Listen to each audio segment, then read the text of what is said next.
السلام عليكم، مرحبا بكم مع وصفات جمال. ان شاء الله هذا الفيديو يصيبكم كاع بخير. اليوم جبت لكم بريوش ما شاء الله كيما راكم تشوفوا فيه العجينه تاعو قطنيه، يجي خفيف بزاف ويجي هشيش وبمقادير اقتصاديه تقدر اي مبتدئ ديرو. نروحوا مباشره نشوفوا المقادير وطريقه التحضير. نبداو على بركه الله الوصفه. اول حاجه نديروها نجيبوا هذاك الكاس تاع الحليب، يكون تياد، يكون سخون شويه. نديروا له مغرفه كبيره تاع الخل. الا عندك خل احمر استعملي الخل الاحمر نورمال، ماشي شرط نفرغوها للداخل ونحطوه كوتي.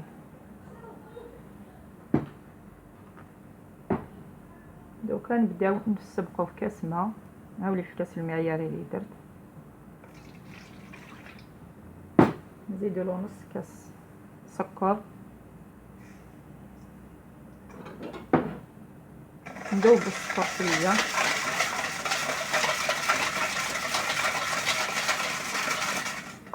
ما ننساوش رشه ملح، رشه برك تاع الملح.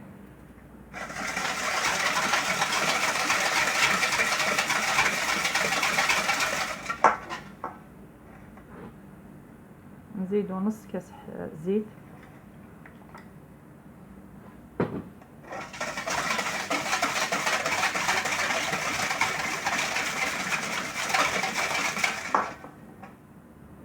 دوكا نزيدو هذاك الكاس تاع الحليب. شوفي كش ولا شغل بن. هذه هي هذا هو السر باش يجينا البريوش تاعنا هشيش ويجي خفيف، يجي العجينه تاعو ما شاء الله قطنيه بزاف.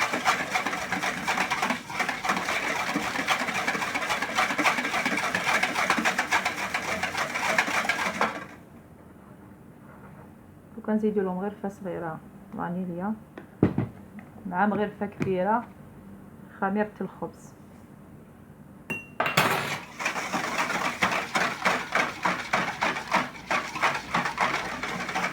بالنسبه للفانيليا اللي ما عندهاش فانيليا تقدر دير شغل القارص ولا كاتشينا.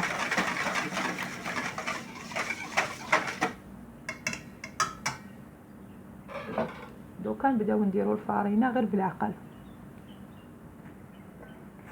ديري غير بالعقل باش ما تيبسلكش. ديري شويه ومن بعد الا خصك تزيدي، خير ما ديري ضربه وحده.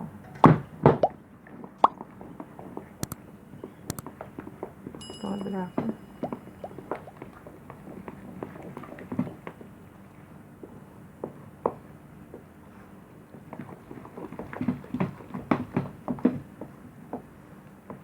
انا هكذا نزيد لها شويه.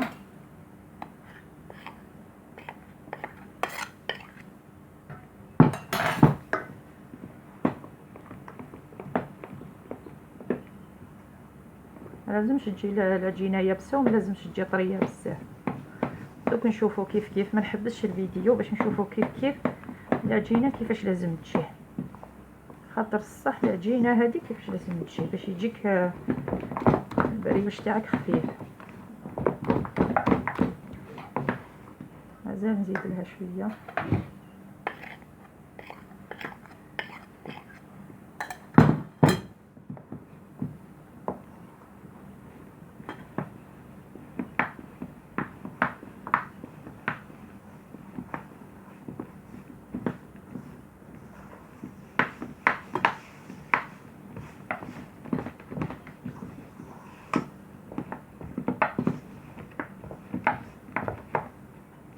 هاي لك العجينه كيفاش تجي هكذا تلصق. دوك نخلوها تريح 5 دقائق، نعاودو نولو ليها. كي جازو 5 دقائق درت شويه زيت في يدي. دوك نطموه.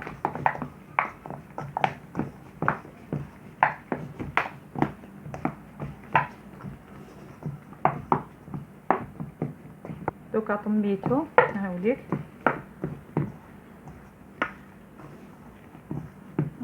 ماشي محتاج كامل بزاف تاع العجين ولا التدليك ولا شي حاجه. تاع تمتم ديري بريوش تقهوي به. دوك نغطيه وكي يخمر ان شاء الله نعاودو نولو. الخبز تاعنا راهو خمر لا بروميير في المره الاولى. دوكا نديكازيوه.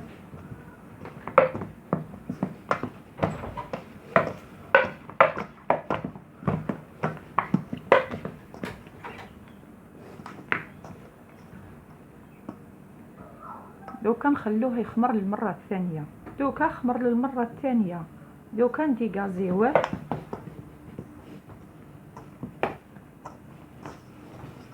غير بالعقل. حبيت نوري كامل المراحل باش اي مبتدئه اللي جامي عجنت تقدر ديرو. تبع برك الفيديو بيان، شوف كاع المراحل وتخدموا ويجيها هايل ان شاء الله. هاوليك دوك نخليه غير 5 دقائق يريح ونعاودو نولو ليه. دوكا نبداو نشكلو. انا نديرهم على شكل هكذا دوائر صغار. نديرهم هكذا.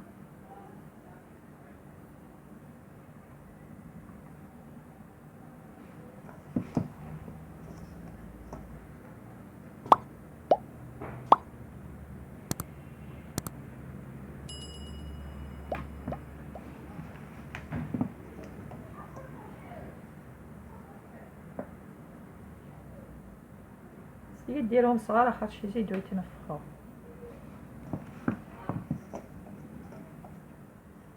باش يجوك ملاح ميجوش خشان بزاف.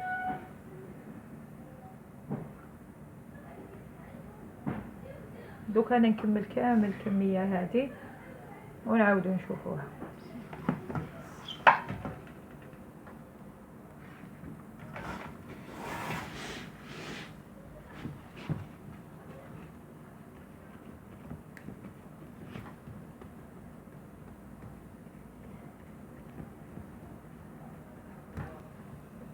دوك نخليها تستعفى غير شويه باش نقدر نحلها بيان. كي ريحت شويه دوك تجينا سهله باش نحلوها. سيدي ديريها شويه رقيقه، ما كان لها تكون خشينه معمره بالفتات، تكون خير متوسطه باش تجيك مليحه. كيما شفتوا انا الكميه راني نقصت لهذوك 4 حبات صغار هذوك باش تجيني سوا سوا في هاد السنيوه. خلاص حليناها بيان. دوكا نديرو سائل التلميع. سائل التلميع درت له حبه بيض مع شويه اكستري، مع شويه حليب، غرفه كبيره حليب، نزيد له شويه اكستري فاني هكذا برك باش يعطينا نحينا هذيك الريحه تاع البيض. هذيك دوكا نبداو نديرو البريوش تاعنا البيض.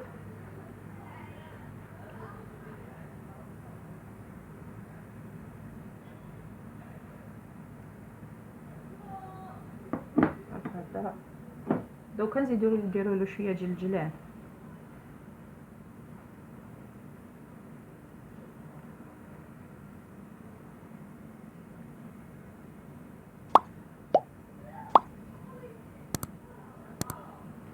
دوكا نخلوه يخمر. دوك يكون الحال سخون ممكن 20 دقيقه يخمر، مي كي يكون الحال بارد يحتاج بلاصه دافيه وكامل باش ياخذ وقته في التخمير. لازم كي تخليه يخمر لازم ياخذ وقته في التخمير باش يخرج لك مليح، تخرج العجينه تاعو هشيشه ومليحه قطنيه. خاطش الا ما خمرش ما يخرجش خفيف، لازم ياخذ وقته في التخمير.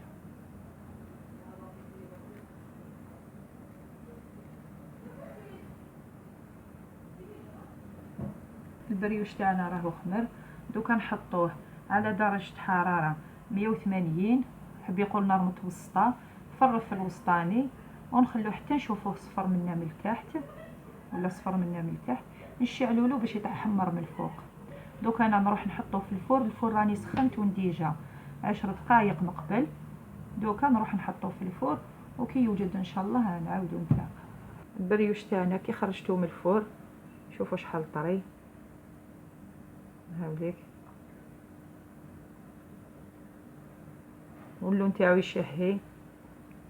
دوكا نروحو نحطوه في صحن التقديم. كي يخرج في الفور شوفوا لا كولور تاعو الله يبارك تشهي وشوفوا شحال طري. شوفوا من الداخل، خليكم وحده تشوفوا. ها شوفوا الله يبارك كي القطن، الله يبارك. هاوليك من الداخل شوفوا ما شاء الله ما شاء الله.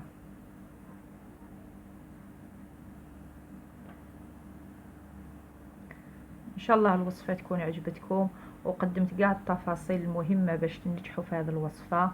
ما تنسوش الاشتراك في القناه ليصلكم كل جديد، وان شاء الله نتلاقاو في وصفات اخرى يكونوا احسن ان شاء الله. والسلام عليكم ورحمه الله تعالى وبركاته.